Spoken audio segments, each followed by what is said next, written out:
Number 5. Logan. It's good to see Logan. I don't know if anybody's complimented you on that green hair, but I don't want to be the first, okay? Okay.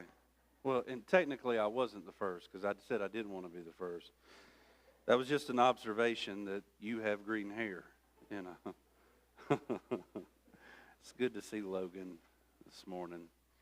Y'all pray for Miss Juanita. She was able to get her surgery rescheduled. Got all of that set up. She's anxious to be done with that.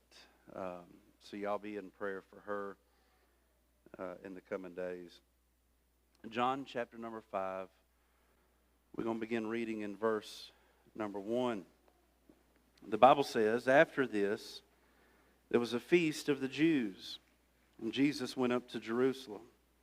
Now there is in Jerusalem by the sheep gate a pool, in Aramaic called Bethesda, which has 5 roof colonnades or porches. In these lay a multitude of invalids, blind, lame, and paralyzed. One man was there who had been an invalid for 38 years. When Jesus saw him lying there and knew that he had already been there a long time, he said to him, "Do you want to be healed?" The sick man answered him, "Sir, I have no one to put me in the pool when the water is stirred up, and while I am going, another steps down before me." Jesus said to him, "Get up, take up your bed and walk." And at once the man was healed, and he took up his bed and walked. Now that day was the Sabbath. So the Jews said to the man who had been healed, "It is the Sabbath, and it is unlawful for you to take up your bed." But he answered them, "The man who healed me, the man said to me, 'Take up your bed and walk.'" They asked him, "Who is the man who said to you, 'Take up your bed and walk'?" Now the man who had been healed did not know who it was, for Jesus had withdrawn himself, as there was a crowd in the place. Afterward, Jesus found him in the temple and said to him, "See, you are well. Sin no more, that nothing worse may happen to you." The man went away and told the Jews that it was Jesus who had healed him. And this was why the Jews were persecuting Jesus, because he was doing these things on the Sabbath. But Jesus answered them, "My Father is working until now, and I am working." Lord, help me this morning. I want to use this text and preach on the thought of walking out of a hopeless situation. Walking out of a hopeless situation. John's gospel is different than the other gospels, in that its primary focus, the book of John's primary focus, is not simply to set forth some historical events to catalog the life of Jesus. It is not just a narrative so that we know what he did and where he went. John was written for a specific purpose. We find that purpose in John 20 and verse 30 through 31, where he said, "These things are written so that you may know, and that knowing you may believe."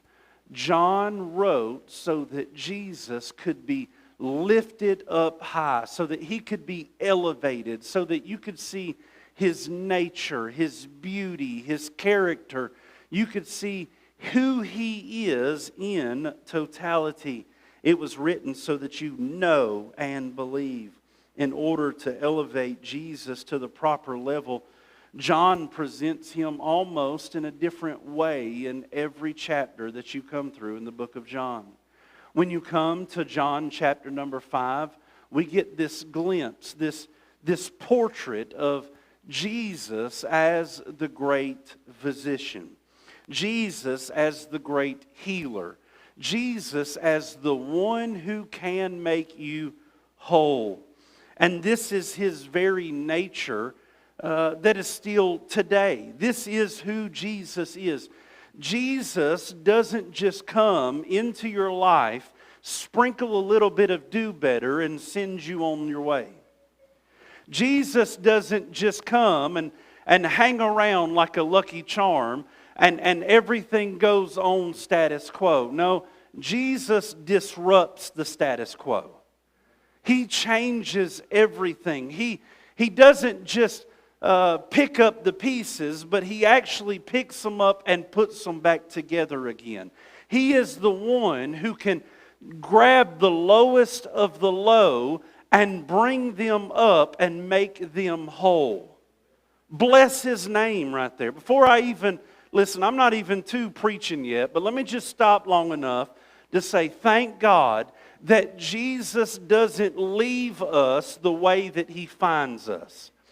I was broken. I was messed up. I was sick. I was sin sick. I was not right. And half the time I'm still not right. Can I get a witness?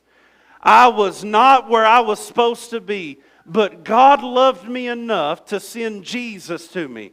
Jesus picked up the pieces, put them back together again, made me whole, and changed my entire life. That is what this text shows us. That Jesus doesn't want to leave you where you are. He wants to make you whole. Let me say 5 things about this text quickly. First off, let me say a word about the mess. The mess.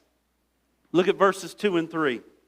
Now there is in Jerusalem by the sheep gate a pool, in Aramaic called Bethesda, which has